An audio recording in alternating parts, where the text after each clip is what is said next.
Everybody, if you're new, welcome. If you're not, welcome back. This is Brandon with Crypto Trades and Tech. This is a CTM extension channel. Today I've got a special guest, a CTMer. He's our resident Conquering the Markets Ethereum expert, Alan here. And just to let you know before we get started, guys, anything you hear Alan and I discuss today, please, this is not financial advice. This is just us discussing the state of the crypto markets and how we see things and our view of it. But if you were to blindly open trades or buy assets that you hear us discuss here today without doing your own research, you're going to lose all your money and end up living in a van down by the river. Now, with that said, I'm going to stop sharing and say hi to Alan here. Now, if you guys, I've had Alan on a few times. Alan is, like I said, both our resident CTM Ethereum expert. He is also a world traveler and a world liver. So he originally, when we first met Alan and had him on the channel, he was in Bristol, UK. And now he's living in China. And so I'll just give Alan a second to reintroduce himself. And Alan, how's life in China? Yeah, so thanks for having me back on, Brandon. As always, it's a pleasure. And yeah, things have been great. Yeah, it's great. Life in China is obviously a little different to the UK, but yeah, the weather's a hell of a lot better. We've got seaside everywhere here, sunshine. Yeah, it couldn't really be better. There's amazing food, amazing people, amazing place, and so much to explore. It's very different living somewhere to coming on a vacation for even for 4 weeks, 6 weeks, 8 weeks, whatever we've done over the years. It's very different, but it's been amazing, and yeah, very happy and privileged at the moment to be here. So very lucky. And yeah, we have a habit of sort of making videos at the top. Seems to be a bit of a theme coming on our previous attempts. Now I can't see how today's going to be a top, but we will see. Obviously 2 weeks ago we were sat with 4,000 Ethereum and looking at that chart when it was sort of hanging there at the top, and then we had yet another one of these crazy crypto sort of flash crash. 1 hour Bitcoin dumps down 20% and takes everything with it. A lot of things 50%. We sort of, I was sort of looking at it thinking, well, at least it wasn't as bad as the first time we made a video, and then we got a sort of 60% crash straight afterwards. So it must be improving. Yeah, that's so maybe today we only get a 10% crash. Yeah, that's what it is. You have to talk about vans by the river. You can wipe yourself out if you start buying things on one of our videos. So yes. I mean, it's good to be here. Now, shall I share the charts, because I think we'll start with a market. Certainly, if you'd like to. You'll need to turn my screen share on again. It's oh boy, not again. Okay. Let's do that. People can hear background noise here. Apologies. If there's one thing China never stops doing, it's building, and they're go for it, Alan. You should be able to share now. They're doing some work right outside here at the moment. So, so let me see if I can get this to work. Here we go.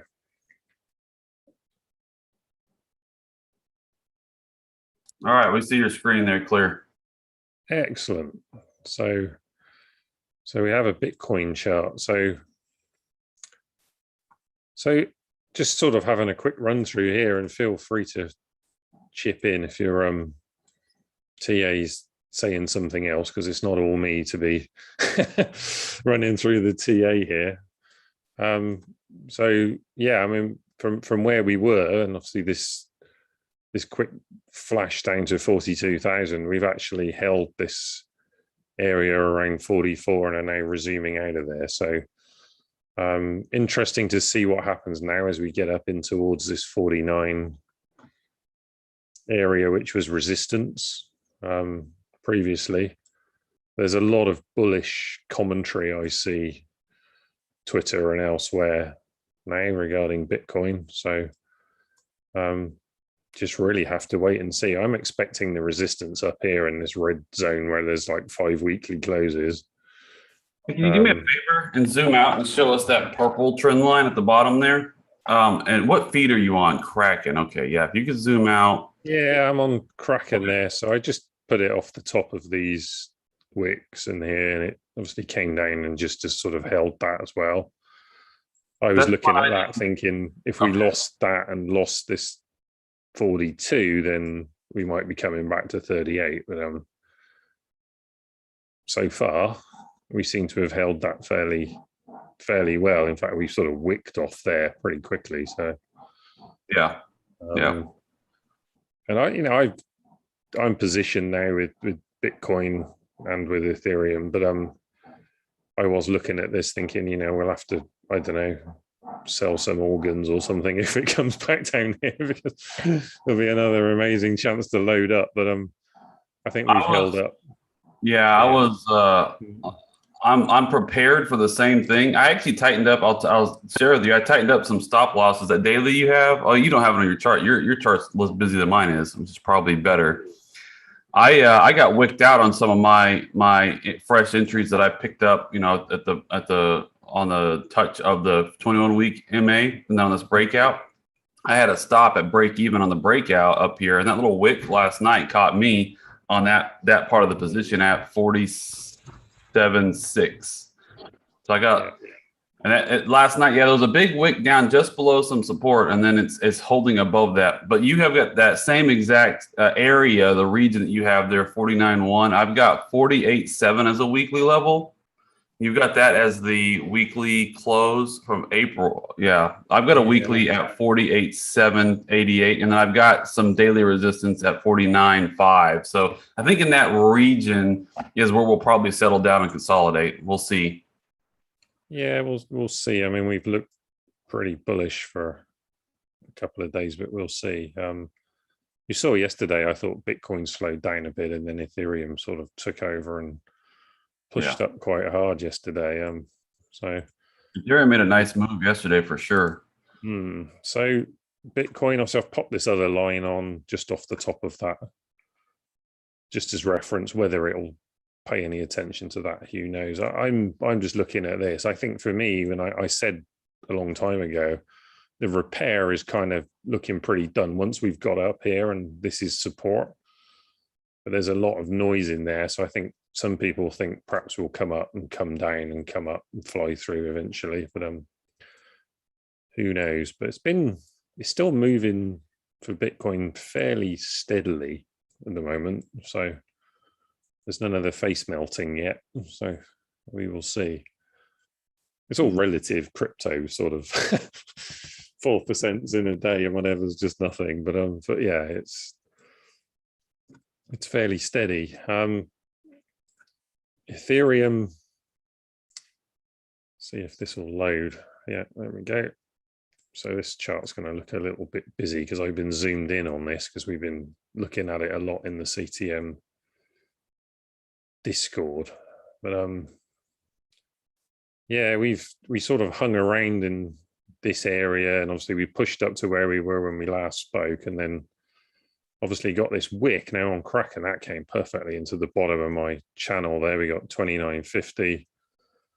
I actually had a USDC order in just above there, which looked perfect. And when I went in and looked, the USDC pair wicked down to something like 3,020 or something. Missed it by a whisker, but I did add some more in here when we were holding support around 3,200. So I'm as fully positioned as I can be now with Ethereum and Bitcoin, and we'll see what happens. We had a nice move yesterday. I've got another one of these claimed lines we've come into on a shorter time frame. You can see it's just come straight off that line. We'll see what happens today, but it has looked bullish. I think of more relevance than the USD chart has been this price action on the Bitcoin chart again, where we drew another sort of triangle and we're breaking up out of it again. So we'll see how far this runs, but we've tended to get, as we saw here, we got some continuity as soon as we broke out. So still looking bullish. Obviously there was quite a lot. I saw quite a lot of commentary. There was some in CTM as well that this might be done and it's going to break down, whatever. But this market's just not following prior patterns, particularly from what I can see. This just looks bullish and it's staying bullish. I think if we zoom right out, we've looked at this chart. I mean, we've been way back in the CTM. I had the exact same breakout level I was watching. So yeah, it's looking like it's not exactly going to follow previous patterns, that's for sure. So we're going to have to play it by ear and take trades as they come. And it just put in a 4-hour CTM on that breakout as well. If you really zoom in, like on the 4-hour, you got a breakout retest resumption of that last little down that you consolidation you had there. Sure. So obviously, if we zoom this right out and look at this weekly, this was what we were looking at last year in CTM as this was forming down here. We were all over I think we were probably back in Telegram before Discord or early in Discord, but we were looking at this breakout, and obviously the peak up here is way up. So used to say this won't keep running, and it's a perhaps different times of the cycle. So it's interesting. I'm certainly not seeing anything that looks bearish right now on this, and yeah,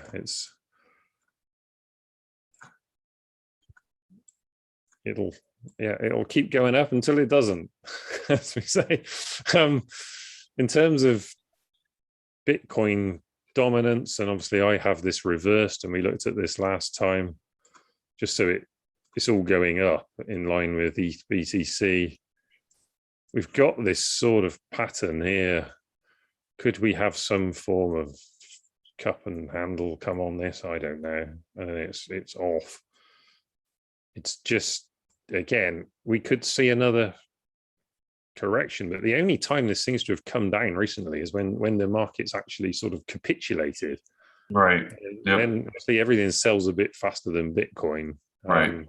Ethereum's been kind of closest. Everything else has kind of dumped. So we've seen this correction, but it's just recovered straight back. So sort of back at this crossroads, there was another level sort of, I think, in the prior market up here. Will we test that, and then will we see something? But the timing is curious versus this potential Bitcoin pump. So yeah, I've got you've got the same level. So yours on your chart, it shows up as the inverse. The last cycle we got down to 35% on my standard Bitcoin dominance, and so you 60, it would be 65 on yours. Perfect. Yeah, so it's the same. So again, I mean, I'm looking at this as a sort of bit of a momentum line just to see if we're going to lose any momentum, what's going to happen. But we just might get another consolidation and another triangle the way it's been. It's yeah, crazy really. I've got ETH dominance on here as well, but I'm not bothered particularly about that because I don't know what it's telling me. I've just had a look at the chart because do keep an eye on the DeFi. Let me zoom out slightly on this, but the DeFi index here on FTX, which has just been interesting. So again, it made this lovely double bottom at the bottom of the correction, and has taken off. Again, still a little way off the high, but I've seen some other commentators thinking we might get a DeFi pump shortly. Some stuff around today, so keep an eye on that. I hold some DeFi positions still. Yeah. So just held it. I haven't traded it, so it's been all the way down here and all the way back up again. But it's just it's like a hodl bag. Just leave it there. Would that include Aave and what else do you might have in that basket? Yeah, so I've got some DPI, which obviously is an index anyway. The index itself. Self-filling sort of index, top 10, etc. You can look up what's in DPI at the moment. I think every month it gets very balanced. I've also got a little bit of Aave, SNX, Uni. Yeah. Still got some LRC that I'm hanging on to.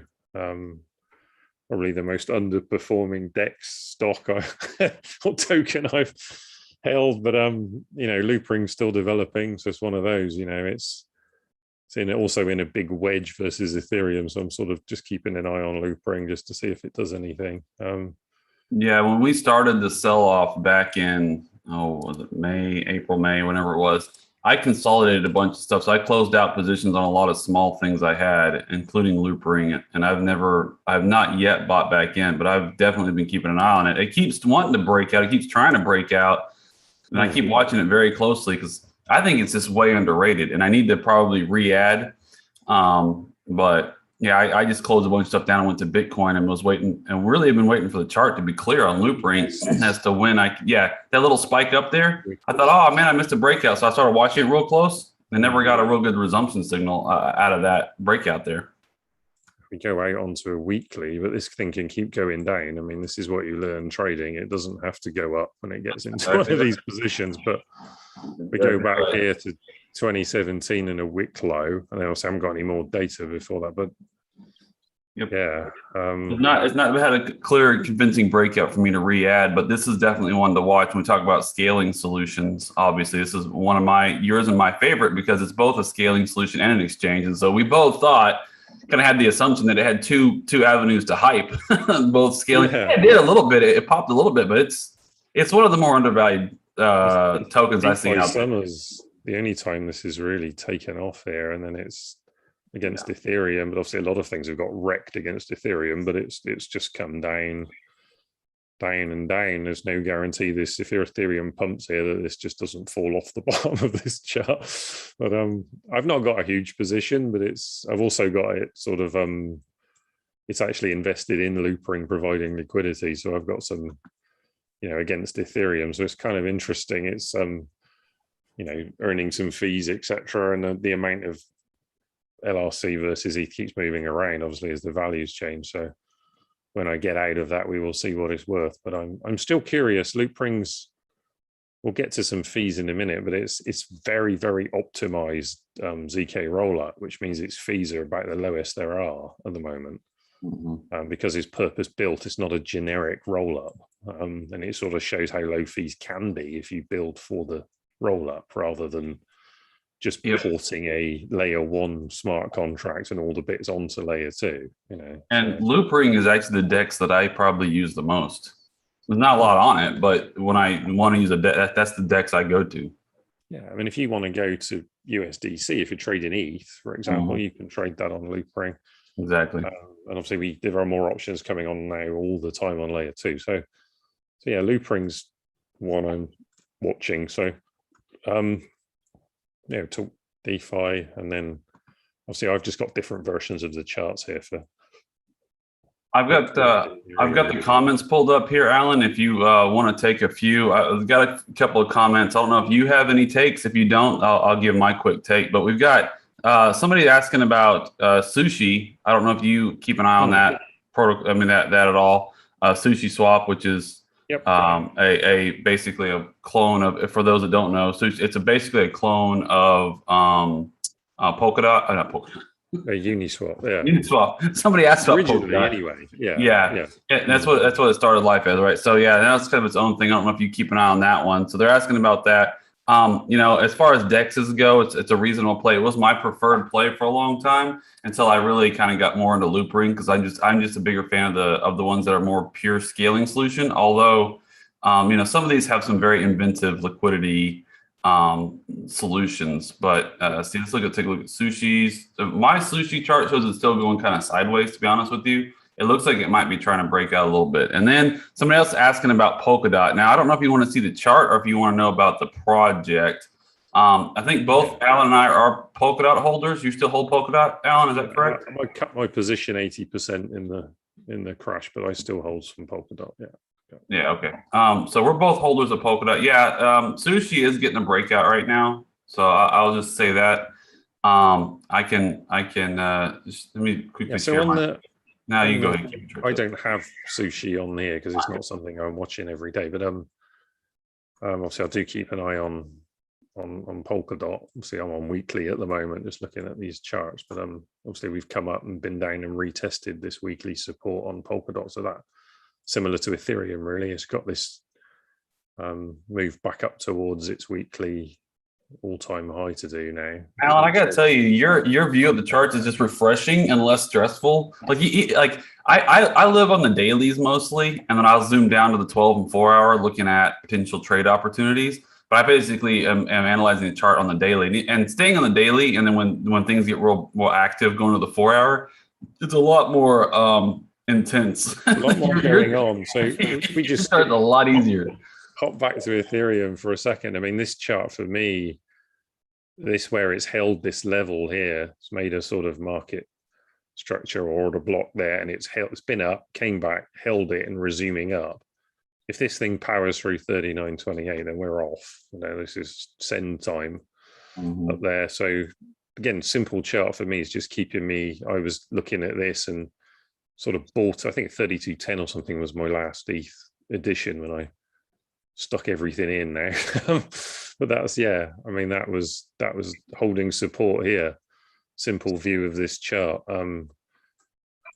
Whether weeklies tell you everything, I don't think they do, but they certainly, if you're looking at daily on top of weekly, it'll give you a good clue what's going on these without getting into the chop. I do see certainly our Bitcoin channel in CTM is often quite funny. People are down on 30 minutes and looking at Bitcoin. I'm like, man, if you times that by 8 or 10 because it's crypto, you're down on a 3-minute chart, whatever. It's like, my goodness. So yeah, you're just going to get chopped about everywhere, and it's yeah. So just a little bit different. So going back to sushi, I mean, sushi's, I guess the main thing I've picked up on sushi is they're trying to cover bases with different scaling options, different layer ones. They're trying to expand to almost like go and find the users, if you like, to find the next tranche of users. So they're opening up options to different scaling or different blockchains. So, you know, different strategy perhaps to say Uniswap. So I say good luck to them. There's inherent risks if you start trying to bridge across blockchains. Obviously, there's lots of debate about that around, particularly versus scaling at the moment. But no, Sushi's a good project. It works well. What can you say? It started as Uniswap and it's become its own thing. So good luck to them. I don't directly hold it. If it's in the DPI at the moment, then obviously I will hold some there. But yeah, Polkadot. Yeah, I do. You know, I've held Polkadot almost despite what I see with usage and narrative on Polkadot. It's just curious for me that it's got this tech's been around, you know, a lot longer than, say, you know, just gone live on Cardano with smart contracts. Polkadot's been going back quite a way now with its technology, and yet adoption, eating into anything just sort of isn't, when I look at the numbers from what I can see. So, but you know, it's gone. I was tweeting down here, it was looking bearish. It almost went right down, almost went to single digits. Yeah, it's very volatile. I mean, it's still Polkadot. Boom, Polkadot, like Cardano, are in the bootstrapping phase, and so that's kind of where you'll see a lot of that, you know, volatility, and you're going to see low adoption because it's still in that bootstrap phase, and they're still awarding parachain slots. So until they get, you know, a good number of the parachain slots filled up, and there's a lot of active development on those projects. I mean, there's a lot of active development on the projects, but until there's adoption on those projects, that's when you're going to start to see the usage numbers. But yeah, I mean, I think I would consider Polkadot still in the bootstrap phase. The way that it's built is built for a longer timeline, and it's going to take more time to develop. Yeah, we'll come to layer 2s in a minute, but I think layer 2s are the risk now for Polkadot. I'm sort of looking for its USP again, if you like, to see how it evolves, because you know, Ethereum's not waiting for anybody at the moment with all these competitive projects. We'll see, you know, you know, in the way that perhaps I used to keep watching Apple before the iPhone, and they were in reprographics and things like that. They've managed to find themselves a home that would keep them alive, and education, things like that. And then the iPhone came along, and then we've had the sort of almost like reinvention of Apple. There's some history and some stories in there for me on some of these other chains. How are they going to end up? Are they going to find their niche? Are they going to find something that really creates this long-term value because they have this usage? you know, or is it that crypto's just going to explode in usage so much that everybody finds a home? Who knows? So anyway, so let's sort of look at the charts. I don't know if there's any more questions kicking around because I can't see the. There's some questions. There's a good comment about the general market terms. So Undefined commented earlier about the DXY, and we're at a possible trend line break on that. Just kind of looking at the macro markets. And just a brief comment on that. Yeah, I was watching the exact same thing on my DXY chart. Alan, I don't know if you have the same trend line. I have dual trend lines that go cut across the top. So I've got one above where you have that blue one. Yeah, you're pretty zoomed out and get on the weekly. Yeah, the yellow is going to be the main resistance. That's exactly what I'm seeing too. That's the yellow. It's got the main resistance. We have this kind of double bottom pattern. Yeah, that goes back years. So I have the exact same one. That blue line that you have cutting through there, I have a cloned one of that captures some other activity above it that we're into right now myself. But yeah, so we're at definitely a decision point. If it can retake that bottom yellow trend line that Alan's got there, that's the main thing for me. And then it might have a big move. It could continue to slowly ride, underneath that and kind of form a concurrent bottom trend line. That's also a possibility that I see. Is it kind of just it's going to continue to ride underneath it, and we just end up creating another parallel trend line somehow.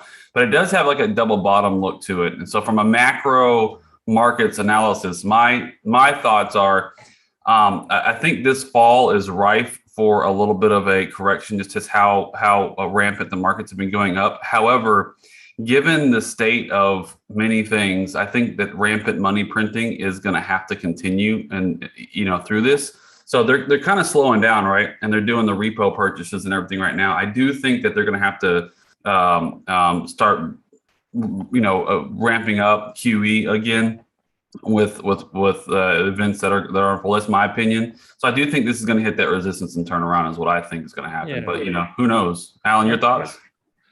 Yeah, I've said before. I mean, DXY is a relative measure, which is what I think is always against other fiats. Exactly, that's exactly remembered. It. So there was a bit of a argument sort of overnight for you in the Discord, but there's a point about whose money printing is most important, whose relative amounts of money printing, and I think with the US doing all this record printing, there's some notion that things like the European Central Bank is printing even more. So if this happens, then clearly the dollar doesn't necessarily have to go down. Now, in terms of this DXY chart doesn't have to go down.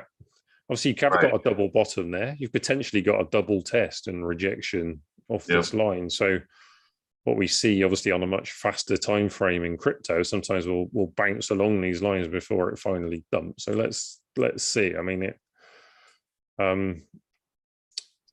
it's hard to be too bullish with the dollar with all the printing, but then I think earlier that everyone else is in such a state, particularly the pound and the euro, that it's kind of hard to know, isn't it?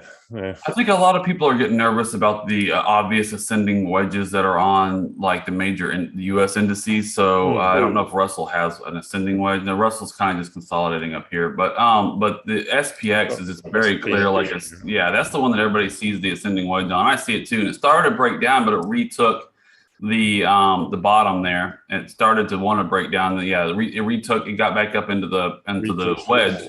Held on my chart when I looked at it. Yeah, just so you know, wedges can also break up as ridiculous as it seems at 44.80, whatever we're at right now. Wedges can break upward, and that's what happened in Venezuela when things got away from them a little bit, right? So we don't know exactly. My gut tells me we're in for about a 10% correction on the indices. But this measured move outside breaking down of this ascending wedge that I see on SPX would be a bigger move than 10%. So we'll just have to keep an eye on it. But I do think a 10% correction is probably healthy. And that would pull. I do think the markets are ripe for that little bit of correction and get people overly freaked out. But then they're just going to ramp up QE and keep the train rolling as long as they can. So I kind of really got a choice, and I think this is the narrative. I mean, there's a lot of narrative about China flying around today, but I think this whole market is just propped up by printing and buying. The Fed's buying everything. It's been that narrative for a while. So are they going to want this thing to capitulate? I really doubt it. So, it's I'm looking at my chart. We've got key support right around 4K, 3,900 on SPX coming in at 11, 12% down. If the SPX and NASDAQ were to sell off, say 10 to 15%, Bitcoin is probably gonna, take a little 10%, down with it, but it will probably be quick. I almost am expecting a rotation from equities into crypto. Because you look at these equities markets are just way overheated, and crypto has been consolidating for a very long time now. So I very much see the potential for an inversion to where what really fuels this potential, parabolic top. That if we were to break out and get a parabolic top, what could really fuel that is people fleeing equities and coming into crypto. Just a thought. It's entirely possible. I guess one of the challenges with, I used to be a pension fund trustee for some years in a part of one of my former jobs, and part of the headache for the governments with these stock markets is this is pensions for a lot of people, and so do you let it drop even though it should? And so whilst the market will do what the market wants to do, sometimes we've seen already this thing. How many times has it been dead? It's been like a cat going up here. Everyone says it's dead and it's got another life. Yep. And it just keeps on going up. Now my channels, obviously I think Jordan's chart was looking at the futures. So obviously I've got slightly different lines, but I put these lines in ages ago. I'd only looked at this the other day for the first time. We're still within the, almost like if you go right to the bottom there, I think this was claimed on the daily, so it's not quite lining up on the weekly, but yeah, we're still just about in here. And we've got all these weekly order blocks here. There's sort of a lot of support in this range here, 42 down, 4,100. Then we come right back down to 3,900, and we've got a load of support there under there. So if this thing does decide to go off and fall out of these channels, which I'm sure it will at some point, then we have that. And obviously we have this long-term trend line as well that we retested in here and we carried on up. So how far it come down? Is it going to come down below here? I wouldn't have thought so at the moment. No, yeah, I don't. That's exactly what I'm looking at. That support you have right there coming in at trend line support, that horizontal at 39.43. It's exactly what I'd be looking at. If it were to correct, I'm looking at it to possibly get saved well ahead of what people are. Once it breaks this ascending wedge, people are going to think 3,200 or below. Right? That's going to be the narrative that people are going to talk about. So everybody's going to think, what is that from the top? 3,200 would be a 30% correction. I don't see that happening.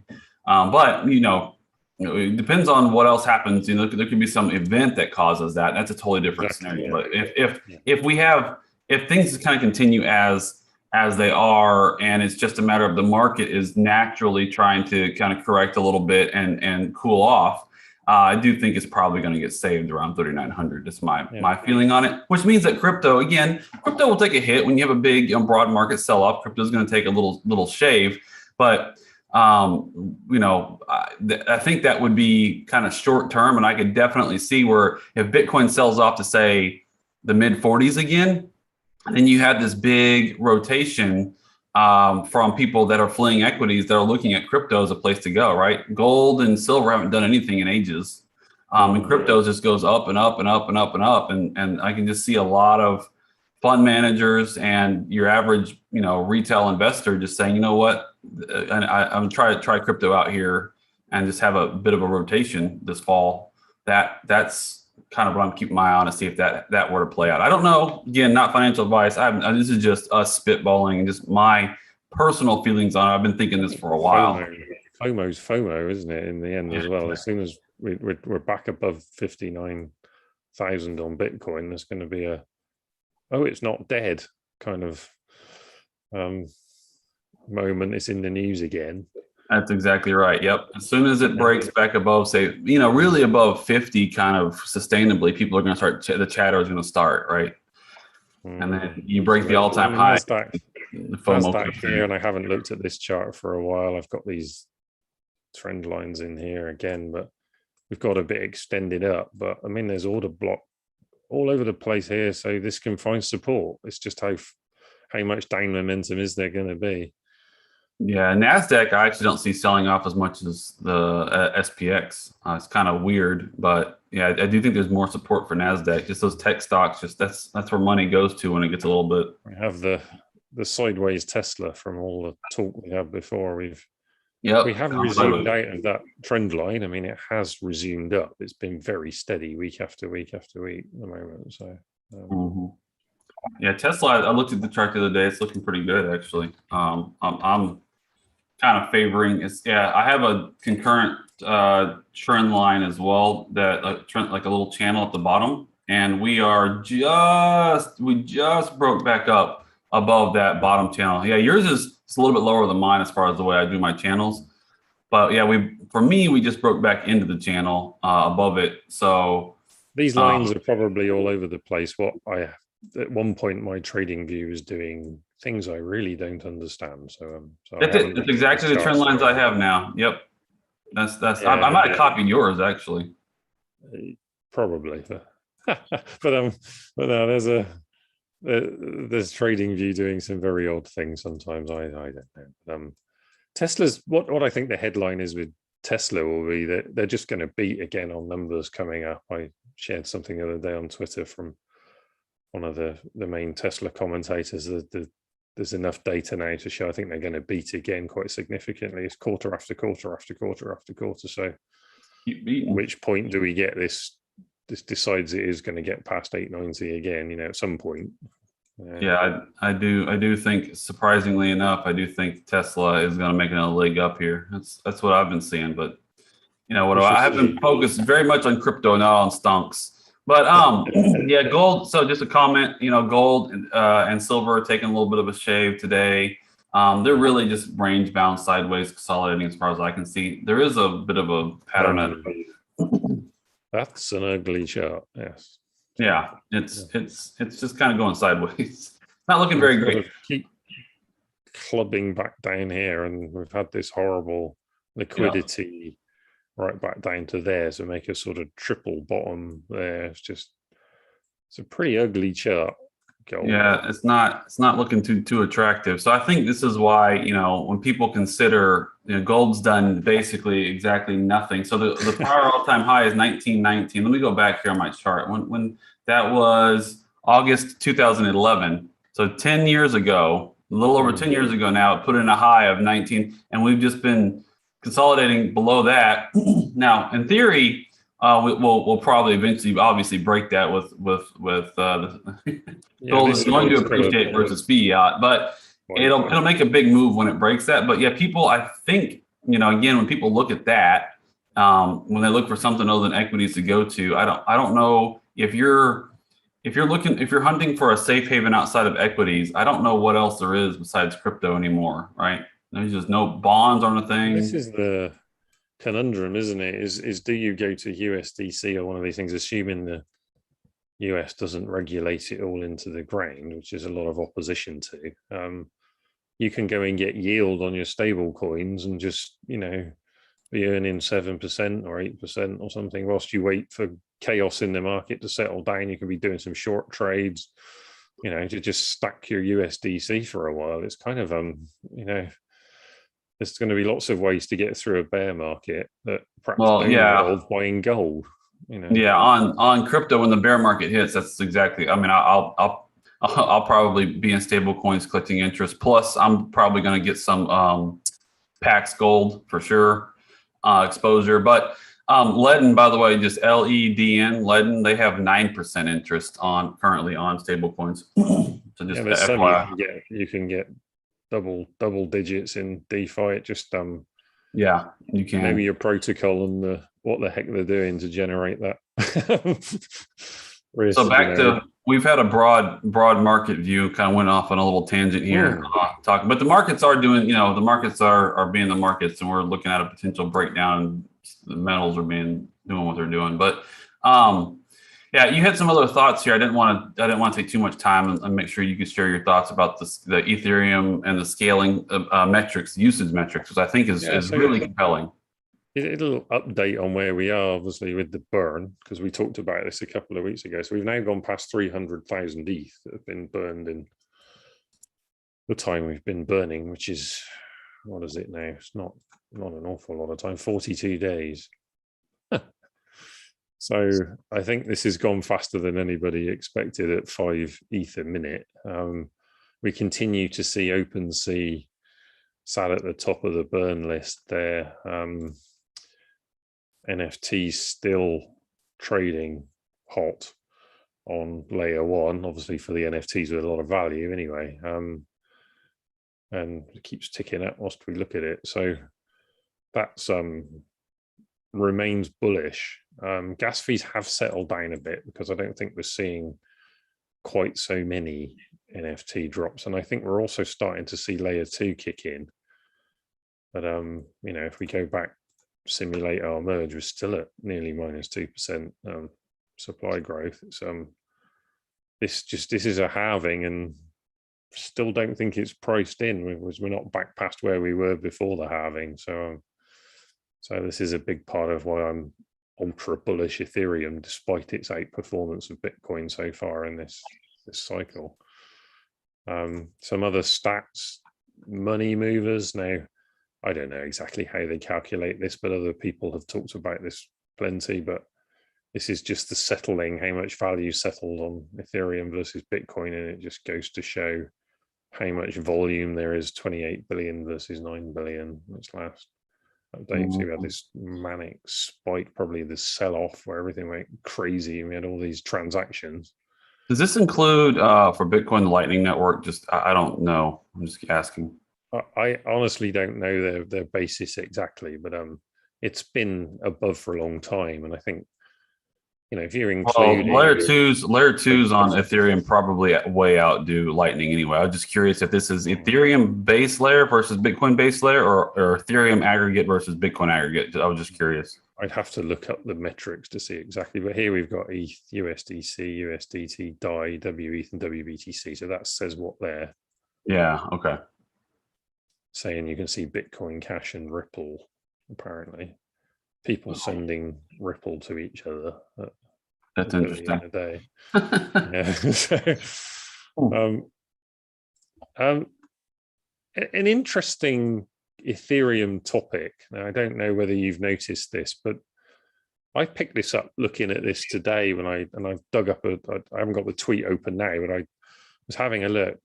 The node count on Ethereum is currently, according to Node Tracker, sat at 3,500. And you can see this. Now, this was where that crazy split was.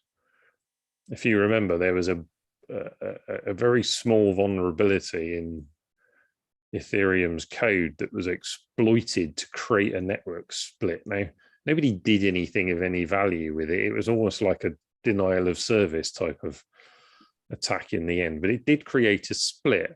Now, interestingly, since that time, there's quite a lot of nodes that have sort of disappeared. It's almost like these nodes are just out there without updates or something. And I have noticed that, and I've been trying to. I haven't had time to really get to the bottom of it, but yeah, ever since that split, it's been catastrophically down, and I don't know what is going on. Yeah, the only logical explanation is there's not these were not patched for some reason, these other nodes, and they've ended up, maybe there's some miners still mining into the wrong chain or something stupid going on, who knows. But I've just kept an eye on that because I saw it hit the news on the 10th and then it went away. And then I did a sort of Twitter search. There was like nothing. So I thought, that's odd.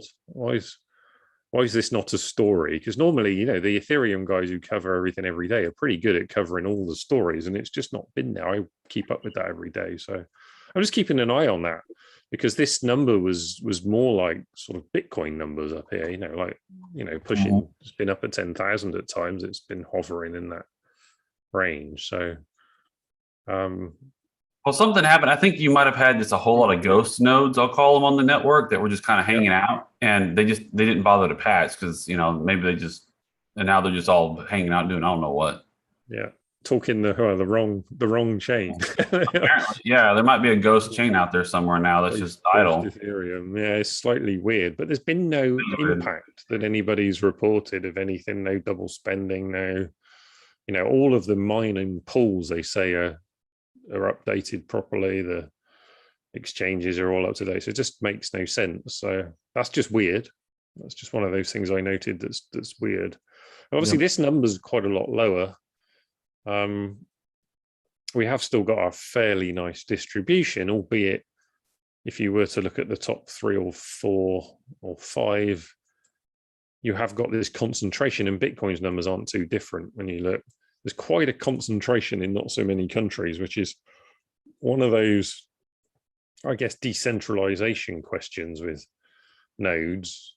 If they're all, I'd imagine Germany, I've used some VPS type hosting in Germany is really cheap, tends to attract a lot of nodes and stuff. It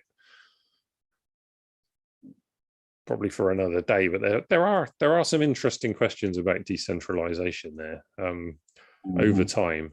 If you go to ETH2, obviously you've got over 250,000 validator nodes now, each with 32 ETH. That's a whole different animal at that point. Yeah, obviously the traditional ETH1 node, if you like, is sort of US heavy as well. They are on those numbers, 36%. I think it's been going up slightly. So other data, crypto punks we touched on last time. Kind of curious. I just went to non-fungible and had a look at the top sales for 7 days. 2,000 ETH on that one. Nice. So, and the more recent ones appear to the value seems to be going back up again. So no rest in the NFT world for these sales. Don't want to think about the fact you could have minted one of these for next to nothing last year. It's crazy. Yeah, continuing on, and there's no rest. I was looking through you can look at some of the collectors who are out there and these enormous collections they're building of NFTs. It's investing in artists, a whole different world. And in the same space, obviously just I nick a tweet from the Bankless guys, but the So Rare fantasy football for soccer. Yeah, over 500,000 registered users. This runs on layer 2 on Starkware on Ethereum. This is serious adoption. So this is effectively like your old, we used to have the sticker books as kids where you'd go and buy a pack of stickers to try and fill the book up, and then you trade them with each other. This is just that same thing on a layer 2 on Ethereum. And because it's all of the football players, I think La Liga, Spanish league is signed up, etc. And they've got some very rare players. There's people running auctions, trading them like they're trading those punks. This is exploding. So this says 130 million cards, but this was some days ago now. I mean, so crazy. Real world usage on layer 2 on Ethereum. So you can actually buy the player's card. Yeah. And there's multiples of them. So can you is it like you can have like leagues like we have with the like fantasy, like other fantasy sports, or is it completely exclusive per player? I think so. Yeah. You've got the fantasy games where you can build and manage your squad and you can trade things. There's also a collector's part of this, I believe, as well, because some of these are very rare. So now you see in the auctions, the prices are going right up as people are trying to collect them. So it was a bit like when you fill in your sticker book up, and there was one of the things you could never ever find. Yeah, there was one player they only ever printed about 3 of them. So everyone would be fighting for it. How did I not think of this? I mean, we could have made some money, Alan, but yeah, this people. When I was a kid, I collected what do they call those now? The cards with the players on them, man. Yeah, they were in the UK. I think they were something like Panini sticker albums or something. I mean, you had sticker album. We had the trading cards, like the actual cards, and I would collect all the my favorite players and stuff, and doing that digitally, and having verifiable ownership of of those collectibles on sports, that's going to be a big deal. This is really cool that it's built on layer 2 on top of it. That is awesome. Yeah, so it's all on layer 2. It's on, I think it's on Starkware, and I looked it up. It's amazing the volume here, because obviously this is not a layer 2 that's throttled at the moment. This is on full beam. So, and that they had 500,000 signups. I mean, that's this is a fantastic example of the biggest challenge that a lot of these, we've talked about it before, right? So obviously I'm a big Cardano proponent, and I had a big stake in it, which I've taken a lot of profit on because it did its job, right? I bought it last year for the purpose of getting to this point and getting through all the hype. And then maybe I'll trade it toward the end of the cycle here too, when it will probably pop again on some news. But everything's going to pop. Yeah. So, we both had Polkadot for that same reason. So Cardano, Polkadot, and then I've been Elrond lately. But all of these chains, go back in time. And if you're just now joining to the crypto space, one thing you have to remember is that since Ethereum started, we've had a litany of competitors rise. And you've had like EOS and Algorand and Tron. All three of those solved a lot of the things that a lot of these new chains are saying that they're solving today. Like everybody's all hyped up about, like, say, Solana, but I'm like, is it really that different? It does it a different way for sure. There's definitely some innovation there. But at the end of the day, you've had EOS and Tron and Algorand and Zalika and others that have claimed to have solved the exact same things that the Solanas, even a Cardano and Elrond, they've all claimed to solve the same thing. Now, there is some difference in these new ones with smart contract finality. That is kind of the biggest difference. But in any case, the biggest hurdle is layer 2 adoption on Ethereum. And if layer 2 is built on top of Ethereum, which is proven reliable, it's proven secure, there's less opportunity for all these other projects. And that's why we have to. This is why I take profit. Like, I know people. Like, I was super big fan of Cardano, and I was really getting people buying Cardano last year, but you heard me talk a lot less about it. And I've been looking at Cardano ecosystem projects because those are the next gems that can probably do a lot. But now that we're at, with the launch of smart contract, that's all the hype. And that's the job of those when you buy and invest in those, is to carry you from something that costs you 10 cents to something that you can sell at $3.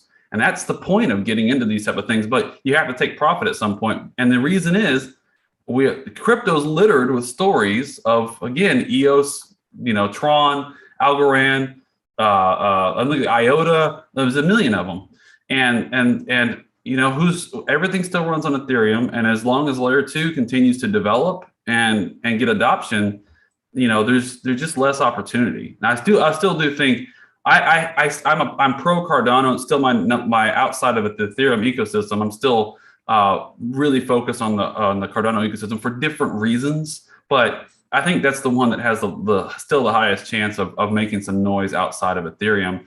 And as interesting as Elrond is, it's a very similar story to why I tried to get people into Cardano last year at 10 cents. It's just I see the opportunity for it to gain some hype and maybe some short-term adoption, and it's got a lot of things going for it, and it's got a low market cap that can really move up the list, so forth and so on. But we don't know. We don't know that any of those are going to be successful, and so this is why it's great having you on to keep us straight. That look, this is where we need to stay focused. Is what has real adoption. So I just wanted to give that little segue there, and have your you start to sound like me talking about adoption the whole time.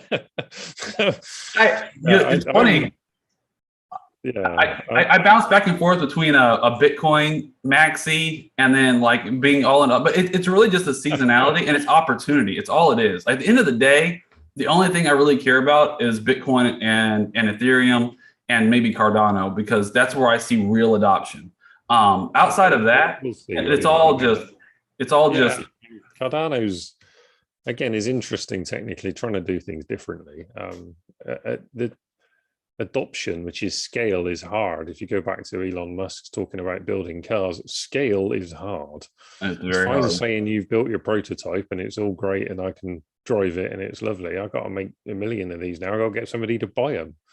That's really hard. And that scaling up and getting that adoption is difficult. And I've said before, it's where are the developers, and that's a big part of this whole world. Exactly. What do you see advertised? Well, yeah, they're Ethereum related technology, most of what I see out there in the crypto world. And you look at the way the other chains are trying to be compatible with EVM, they're trying to be compatible with the coding methods that everyone's familiar with, and is your peer you've got to go to's probably develop something on Ethereum, even if they're now doing something else. This is where we are, and we see these things like So Rare have built this, and it's on a layer 2, and adoption is huge. And obviously this is generating fee revenue now for the layer 2. It's generating fee revenue on layer 1 for Ethereum, which is sustaining the ecosystem. As a selfish bag holder, it's generating burn now. So happy days. So they can keep trading their cards all day long because it's going to pump your ETH bag. So good. So it's kind of, yeah, all about adoption. If we look at L2 Beat here, which is a quite a nice website now, actually looking at all of these different layer 2s on Ethereum, also tells you what they are, what their purpose is, what technology they use. You can go and click on the risks as well and have a look at, can you exit if the parts of the layer 2 go off, and all this sort of stuff. We can see the total value locked from a sort of DeFi perspective. At Arbitrum, 7 days, 2,526% from sort of nowhere. But growth here, plus 65. We've got 10s, 11s, 28s, 42s. All this lot are coming. Optimism, yeah. Optimistic roll-ups, getting this traction within trading. Obviously, the speed is what's the advantage with an optimistic roll-up versus a ZK roll-up. You've got really high throughput on those chains. But we just see the growth. So some are calling this layer 2 season now. We will see. But if these numbers keep growing, as I think they will, and users start to get that ease of use where you can easily move your money around, then this usage is just going to explode, because it's the projects people know about. It's the Uniswaps that are sitting on these layer 2s, your Aaves, your Uniswaps, your balancers, all these things. So, it takes away that initial obstacle that people had, which was, oh, it's going to cost me $50 to send that on layer 1. Well, I don't want to, I've only got $50. I want to test it. That's no good. Yeah, I'm bookmarking. I haven't run across this page. I'm definitely bookmarking this one. This is neat. Yeah. So similarly, this is an interesting one with L2 fees, which shows you what it costs to do things on the different layer 2s currently. Now, these fees, to sort of contextualize the Arbitrum to some degree and Optimism, there's throttles running on some of these right now. They're being careful. So as they bring their projects online, they are gradually releasing their cap so that this will bring potentially bring this price down. So you've got a little bit higher, but you can see Loopring, which is actually built really optimized on a ZK rollup. So it's not a sort of layer 1 thing running on layer 2 with an emulator stuck in the way, if you like. Has got a cost to transfer Ethereum of only 12 cents there. ZK Sync similar. Polygon Hermes, which is their ZK rollup, a little bit more. If we get into swapping, again, you can see Loopring's only 90 cents compared to $2 or $3.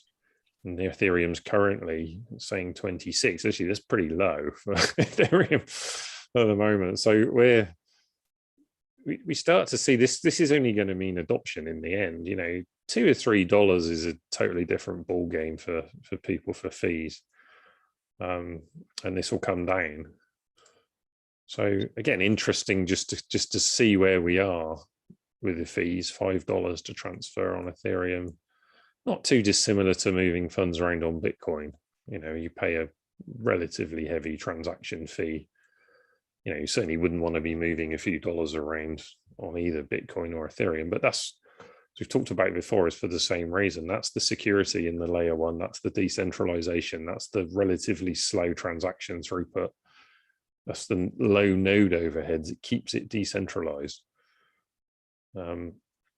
So again, interesting to see. Now, in terms of moving things around in layer 2, there's a couple of protocols here that I'll touch on just quickly, just to show people quite what's coming. These are protocols for getting things between the networks. So here we can go mainnet, Polygon, DAI, Optimism. So we can very quickly shift things, in this case, USDC, USDT, or Matic. We can shift things between these networks. So it gives us a great option to quickly move funds between the networks. They're also good at getting off of Optimism without having to wait the 7 days that you would do through the official bridge. There's another one here, part of what I think would be pronounced Steller network, which is, again, gives us options to transfer from Ethereum mainnet to, well, a lot of places. You can go to Binance, to Polygon, Arbitrum, etc., Optimism, even go cross-chain there to Avalanche. So these bridges are coming, and they're going to become very accessible through wallets as we look forward over the near term now.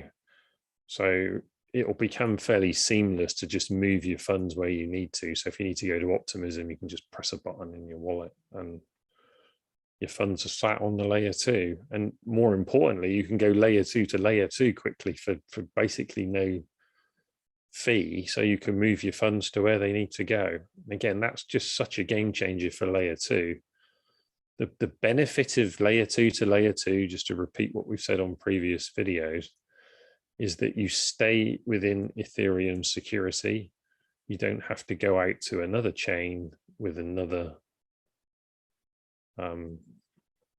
with another security system and another set of risks.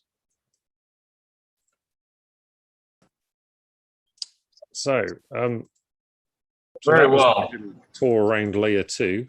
Yeah, that was an awesome look. Thanks. That's and yeah, the ecosystem is definitely getting fleshed out, and so that's, like you said, the main thing is when it's easy for users to move around, to and then that's just going to keep people in the ecosystem. And at the end of the day, again, we've seen the Solana outage the other day, and we see different issues popping up with different exchanges. Of course, Ethereum's not without its own, but it's mostly been externalities. Like somebody wrote a smart contract poorly, and somebody was able to steal funds out of a smart contract. That wasn't core Ethereum problem, but that was or DeFi hacks and things like that, or scams.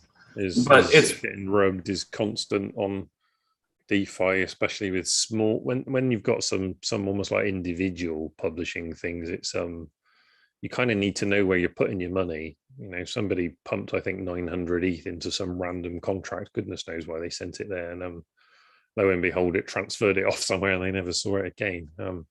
Yeah, it's just bookmark your sites, make sure you know where you're trading. Just when something's offering you 10,000% APY, probably not going to be real. So right. Go somewhere else. Well, that's the main thing, is that when you look at the core protocol, it's been incredibly stable. Like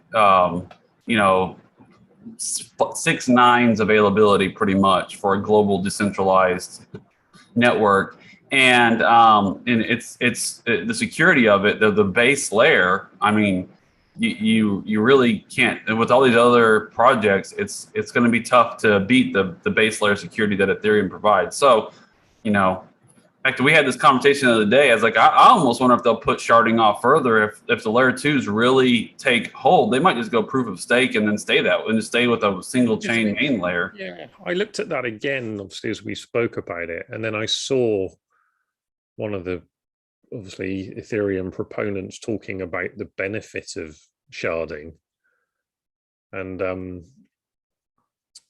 sharding combined with layer 2. There was some research papers have been done where they think they can get global scale 15 million transactions a second, is somebody's calculated as the sort of throughput level you can get if you combine the two. So I think definitely on the roadmap, I think the point with all these layer twos coming, because the thing people, if you were drawing a picture, and I was sort of looking for a graphic but didn't find the one I wanted, but you've got like a hub and spoke type model, and you can have as many spokes as you want.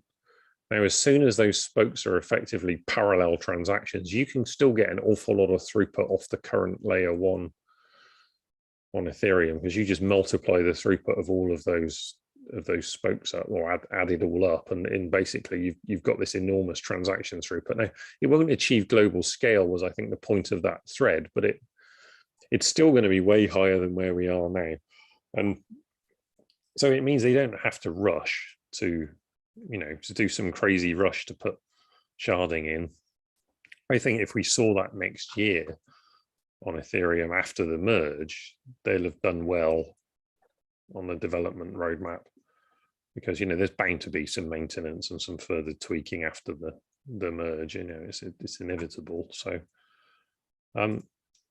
perhaps one little quote here that I thought was quite funny was, why worry about decentralization? Somebody asked. Somebody said, well, an app store's blocked a wallet release, the Fed manipulate regulation, a chain went down, billions got stuck, and a builder went corrupt all in one day. So sort of might tell you the story as to why we might want decentralization. And wow. Yeah, and it's a nice quote. I mean, there's obviously backstories to every one of these things. Obviously, Apple sat behind the NFT block, if you like. You can't publish an app that's allowing you to do things with NFTs. We know all about the regulation wars, but yeah, interesting. Solana obviously going very wrong. The builder going corrupt was again, there's a story that's running, and I don't know where it's going to go, but there was a talk that one of the people who works at OpenSea was front running some of the, their wallets were being found to be front running some of the, or at least were front running is the wrong word, but they were able to, buy things and sell them again once they appeared on the front page of OpenSea and the price got pumped. So a bit of insider sort of trading almost, probably not illegal, but not exactly great. There's stuff that goes on in crypto. That's really all you can say. There's shenanigans everywhere. And decentralization is important. And I mean, for another day, but just perhaps, we'll see what we can queue up for next week. But I'd love to get a bit more stuck into decentralization, particularly things like Bitcoin, which obviously from the Maxi perspective is all about decentralization. And then we've got KYC centralized censored wallets being used and all manner of other stuff going on at the moment. It's kind of a very interesting time right now to see, with regulation as well, where decentralization is coming under that squeeze. Yeah. Where nation states are getting involved. It's possible to get, I think so most people use some KYC enabled wallet or exchange. It is technically possible to get off of that, right? To stand up your own wallet and move off of that. And then, so you have to start the on-ramp, the initial, you have to be really in that KYC world, but you can get out of it. But the thing is at the end of the day, it's a public ledger and it can be traced. And so until Taproot gets activated and you can kind of obfuscate some transactions and then end up getting coins that you purchase via KYC onto a wallet that's not really traceable. That's going to be but it's a very good topic, because the other half of it is, there's fear mongering about proof of stake with centralization. Is that going to be centralized? And like I said, I'm sympathetic. I see how it could be, but until we've had a major crypto go proof of stake for a period of time, we're never going to really know how that's going to play out. And there are other knobs. I think the anti-proof of stake kind of crowd doesn't appreciate is there's other knobs that can be turned. It is not just, you can enable other ways of incentivizing good behavior in the network other than just the number of coins you hold, which is what I think will eventually kind of evolve for the proof of stake chains, is that you'll have this, maybe some sort of synthetic resource or some other way to incentivize, good behavior outside of just the coins, which helps then to further distribute that you know, that trustlessness and the control of the network, what's what I'm looking for, governance, really to help push the governance to the edges as much as possible. And then you really don't have, well, if governance is pushed out appropriately, then you know, that's the main thing. But go ahead. Yeah, and you know, I've got some things queued up which we'll look at for next time, but I think that's a good. This is queuing up next time. One of the things is ETH governance. They've actually published a full rundown. I sort of knew how it worked anyway, but they've published a really good page now on their governance process with EIPs. Again, something that Bitcoiners attack under Ethereum. So it'd be good to have a little look at that. But I'm interested in the Bitcoin example most with decentralization, just because it's what the sort of maximalist narrative is. A big one is it's the most decentralized crypto, and it's interesting now it's coming under that heat as to, well, where are these compromises going to be? You know, are they going to bend? How far are they going to bend for adoption? Because this is when the politics comes. You know, you always have to bend politically as to, you know, do some sort of contortion to get get the result you want in politics. So you know, it's a very interesting debate, because on Twitter you'd think at times that nobody ever compromised on anything ever, but we can see already just in El Salvador that there are compromises. So what are people prepared to do? And it's a big topic. It's regulation. There's so many aspects to that, you know, political sanctions, all sorts of things that crypto rails, you know, at face value, they're just not compatible with the way things work now. You know, and I see that as the big, you know, where people say, well, the banking system's being challenged. I'm like, well, it's more than that. Banking system, it's nation states being challenged as well. So, you know, it takes it all into a space, which is a whole, you know, there's a sort of mixer going around with everything in it at the moment. It's not clear what they're mixing and how that's going to end up. So that's, yeah, I mean, Ethereum, you know, one little fun fact at the end of this is, before we go back and get some Q&A, get some questions, but obviously Ethereum has multiple clients, and it's something that's always worth noting. It's another piece of decentralization on Ethereum, as it's implemented multiple times by multiple teams, and those are part of the stakeholder group. And it's you know, it is, you can see there's some numbers there. Geth is the majority of the Ethereum nodes, but no, it's different code bases and different teams, which again is a you know, it's the sort of thing you might find on an aeroplane that you're quite reassured when you find that there's multiple brains coded in different ways making decisions on the computers, and they're all sort of got a consensus, if you like, as to whether they're going to move the flaps or whatever it is when they're flying along. You know, you kind of don't want one set of code that suddenly blue screens and, oh my God.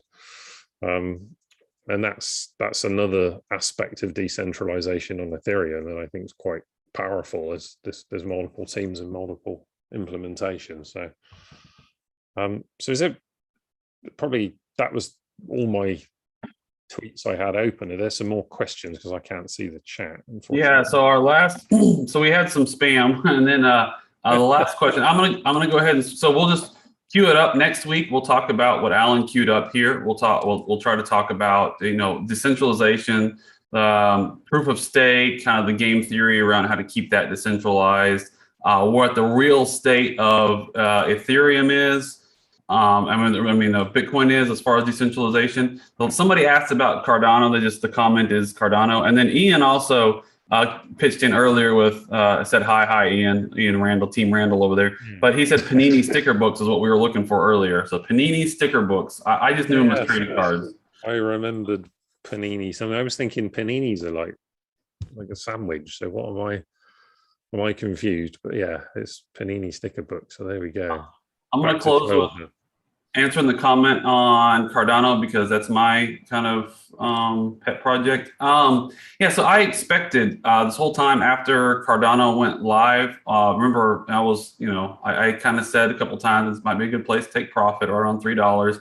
This is my Bitcoin chart. It's coming back into the prior all-time high right here. So that's the main thing to watch, is does it hold versus Bitcoin, the prior all-time high? Now Bitcoin is consolidating, selling off here a little bit. And if you look at the Cardano chart, I've simplified it to just an uptrend channel. you have these kind of blow offs, and we'll see if this can hold this top end of this channel, or if we're going to fall into the bottom of this channel. So we fall into the bottom end of the channel. We're looking at, I'll be looking to lean in to buy, to add to my Cardano stack back down here. If we were to get touch of that. Another clone about halfway down that channel. Looking at it, you might have another, or a third of the way down, another support under where it retraced before that. Top there, yeah. Might be an area to look at if it came in there. Yeah, it's I would wait myself if it came in here. I wouldn't buy the test. I'd wait for the resumption out myself. Sure. It might just go up and retest and dump. You never know. The reward, if you look at this right here, this daily close right here at 146, the risk reward becomes real favorable if you come into, like, if you wick down right below it and hit that, and then retake this trend line. Let's go V for Vendetta symbol. Yeah, if we were to bounce, I guess this would be here's the level right there, the daily. So right around 150 would be for me the risk reward, because then I know I'm pretty quickly where I'm wrong. I could take a stab at it here. Here, the problem I'd have here is you could take a stab at it here and know that you're wrong, but it'd be hard to identify exactly where. Maybe right here would be exactly where you would know you're wrong below that.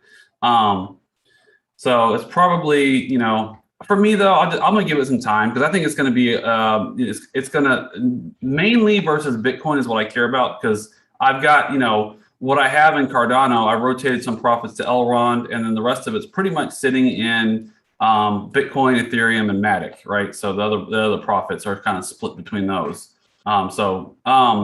And most of it's Bitcoin. So this is what I'm watching for, a good opportunity to convert back some Bitcoin that I took profit on Cardano into Bitcoin up here.